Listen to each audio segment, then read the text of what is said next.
사람의 본성은 예수 그리스도를 통해 하나님께 나아가고 하나님과 함께 걸으며 하나님과 친밀한 사귐을 갖는 것을 특권으로 여기지 않습니다. 그러므로 본성이 변화되지 않은 사람들에게 주 하나님과 어린 양 앞에서 영원토록 사는 삶이 무슨 위로가 되겠습니까? 그들은 이전 시대의 거룩한 사람들의 발자취를 따라 걸으려고 애쓰지 않고 성도들의 믿음과 인내의 본을 따르고자 하지 않습니다.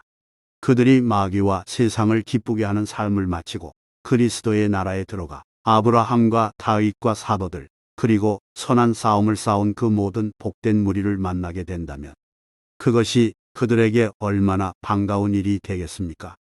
사랑하는 여러분, 거듭나지 않은 사람은 하늘나라에서 비참한 존재일 것입니다. 거기서 사람들이 행하는 모든 일은 그에게 죽도록 지겹게 느껴질 것입니다. 그는 성도들의 무리 가운데 자신이 전혀 어울리지 않음을 발견하게 될 것입니다. 이는 마치 짐승이 사람들의 무리와 함께 어울릴 수 없는 것과 마찬가지일 것입니다. 그는 육적으로 생각할 것이요 천국에 있는 다른 이들은 영적으로 생각할 것입니다. 거듭나지 않은 사람과 하늘나라의 성도들 사이에는 아무런 공통점이 없을 것입니다. 자신들이 죽을 때는 죄인으로 죽을 것이지만 부활할 때는 성도로 부활할 것이라는 헛된 꿈을 꾸는 사람들이 있습니다. 하지만 그것은 망상입니다. 무덤에서는 일도 없고 계획도 없고 지식도 없고 지혜도 없습니다. 우리가 영적인 사람으로 죽으면 영적인 사람으로 부활할 것이지만 육적인 사람으로 죽으면 육적인 사람으로 부활할 것입니다.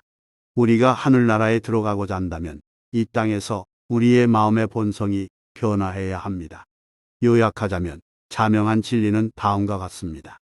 본성적으로 모든 사람은 허물과 죄 가운데 죽어 있으며 약속에는 외인이고 세상에서 소망도 없고 하나님도 없으며 사단의 손아귀에 있는 죄수이며 비참한 저주 가운데 살고 있고 영적으로는 암흑 가운데 거하여 아무것도 보지 못하고 죽어 있습니다.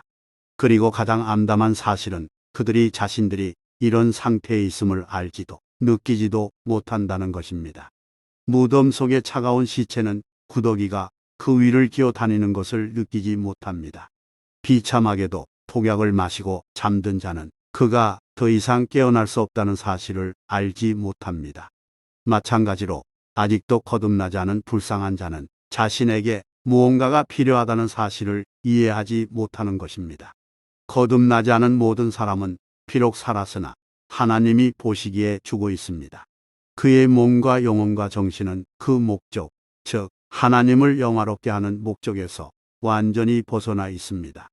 그러므로 하나님은 그를 죽은 자로 보시는 것입니다. 이것은 지금 이 순간 여기에 있는 모든 사람의 상태이거나 또는 과거의 상태였던 것입니다. 여기에는 중간지대란 없습니다. 우리는 죽음과 삶의 중간지대에 있을 수 없습니다. 우리는 죽었거나 살았거나 둘 중에 하나입니다. 우리는 이전에 죽어 있었으나 이제는 살아났거나 아니면 지금도 죽은 상태로 아직 살아나지 않았거나 둘 중에 하나입니다. 이 교리는 비단 세리와 창기들에 관한 것만이 아닙니다. 이 교리는 모든 사람에 관한 것으로 여기에는 단 한 사람의 예외도 없습니다. 이 교리는 높은 사람이나 낮은 사람이나 부자나 가난한 사람이나 학식이 있는 사람이나 없는 사람이나 노인이나 청년이나 점잖은 사람이나 투박한 사람이나 가릴 것 없이 모든 사람에게 적용됩니다. 모든 사람의 본성은 죄로 가득하고 완전히 부패한 상태입니다. 그렇기 때문에 예수님은 사람이 거듭나지 아니하면 하늘나라에 들어갈 수 없다고 우리에게 엄중하게 말씀하신 것입니다. 사랑하는 여러분, 제 말씀이 강하게 들릴 것입니다. 어쩌면 차갑게 들릴 것입니다. 그러나 저는 그런 것을 염려하지 않습니다. 저는 그리스도의 복음을 전하려 하는 것이지 제 자신을 전하려는 것이 아니기 때문입니다. 성경을 살펴보십시오. 그렇다면 제 말씀이 진실임을 알게 될 것입니다.